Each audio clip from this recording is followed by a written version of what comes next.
জঙ্গলের কাঠ বা শালপাতা নয়, শাল বীজ বিক্রি করেও অর্থ উপার্জন করেন জঙ্গলমহলের বাসিন্দারা। জঙ্গলমহল তথা জঙ্গল লাগোয়া গ্রামের মানুষের মৌসুমী আয়েরও এক উৎস। বৈশাখের শুরুতেই প্রখর রোদে শাল গাছের বীজ পেকে যায়, ফলে গাছ থেকে পড়ে। আর জঙ্গলমহলের বাসিন্দারা রুজি রুটির টানে সেগুলোকে বিক্রি করে রোজগারের পথ বেছে নিয়েছে। আগে 1 কেজি শাল বীজ বিক্রি করে 3 কেজি লবণ পাওয়া যেত ল্যাম্পসের মাধ্যমে। তবে এখন সেখানে এই বীজ আর কেনা হয় না, বাইরে থেকে ব্যবসায়ীরা এসে বীজগুলো কিনে নিয়ে যায়। শাল গাছের বীজ অনেকের কাছে শাল বীজ, আবার অনেকের কাছে শালুই নামে পরিচিত। এই বীজ থেকে তেল উৎপন্ন হয়, যা বিভিন্ন ক্ষেত্রে কাজে লাগে। সাধারণত বৈশাখ মাসের শেষ দিক থেকে তা পেকে পড়তে শুরু করে মাটিতে। এটা পাওয়া যায় সাধারণত আষাঢ় মাসের প্রথম দিক পর্যন্ত। জঙ্গল লাগোয়া গ্রামের মানুষ এই বীজকে কুড়িয়ে নিয়ে আসেন জঙ্গল থেকে।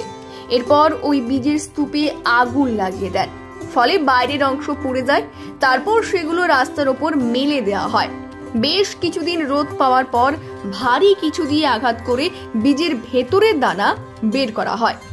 আর এই বীজ বিভিন্ন এলাকার ব্যবসায়ীরা 20 থেকে 30 টাকা কেজি দরে কিনে নেন। এর দাম অবশ্য চাহিদার ওপর বিভিন্ন এলাকায় বিভিন্ন রকম হয়। এটা যে শাল গাছের শালই বলে বিক্রি করেন এটা? গায়ে আছে লোক আসে নাকি বাইরে থেকে? শাল গাছ বনের থেকে গাছ থেকে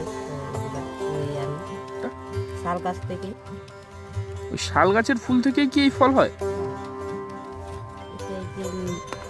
বিক্রি করে আমরা এই সাবান ঘরে দেওয়া হয়, সাবান নেওয়া হয়, পয়সা নেওয়া হয়। 15 টাকা কেজি। জঙ্গলকে বাঁচিয়ে রেখেই অর্থ উপার্জনের অন্য এক দিক। আর যে বীজগুলো জঙ্গলে থেকে গেল, তা থেকেই জন্ম নেবে আরো হাজার হাজার শাল গাছ, যা যোগাবে আমাদের আগামীর অক্সিজেন। শাল বীজের ব্যবসায় লাভের মুখ দেখছে জঙ্গলমহলের প্রান্তিক মানুষজন। মানে শাল বীজ ছাড়াও হয়, আবার ঝড়ে পড়ে যায়, নিয়ে সেটা পুরানো হয়। হরেক রকম মানে ভাবে সংগ্রহ করে, জঙ্গল থেকে সংগ্রহ করে। সুবিধা মানে পোড়ানোটাই সুবিধা।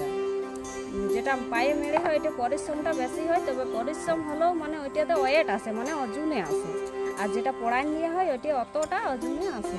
এখন হচ্ছে যেমন নুন দিচ্ছে, 1 কিলো দিলে 2 কিলো নুন দিচ্ছে, বা সাবান 1টা 2টা, মানে যখন যেমন চলে সেরকম পাওয়া যায়। সব দিন একই রকম পাওয়া যায় না, সব বছর একই রকম পাওয়া যায় না। করে মানে সবাই টাইম থাকে না, যদি সকাল 6টার দিকে যাওয়া হয়, 9টার দিকে আসা হয়, তাহলে 5-7 কিলো মতন আনা হয়। জুন ও জুলাই মাসে জঙ্গলমহলের ঝাড়গ্রাম, বাঁকুড়া, পুরুলিয়া ও পশ্চিম মেদিনীপুরের জেলার বিস্তীর্ণ শাল জঙ্গলের মাটি ঢেকে যায় ঝরা শালের ফলে। সেই ফল জড়ো করে তার ভেতরের একমাত্র বীজটি সংগ্রহ করে হয় বিক্রি। এখন এই কয়েকদিন জঙ্গল লাগোয়া গ্রামের মানুষের আয়ের অন্যতম মাধ্যম। এবার সেই বীজ পাইকার ফরেদের হাত বদল হয়ে চলে যায় ভিন রাজ্যে। এই বীজ পেশাই করে পাওয়া যায় বহুমূল্য তেল এবং মাখন। এই মাখন কোক বাটারের বিকল্প হিসাবে ব্যবহৃত হয়। শাল বীজ থেকে প্রাপ্ত তেল ও মাখন সাবান শিল্পে, ভোজ্য বনস্পতি শিল্পে, প্রসাধনী শিল্পে ব্যাপক ব্যবহৃত হয়। জঙ্গলের কোনো কিছুই ফেলে দেওয়ার নয়। এখনো গ্রাম বাংলার মানুষের একটি বড় অংশের আয়ের উৎস এই জঙ্গল।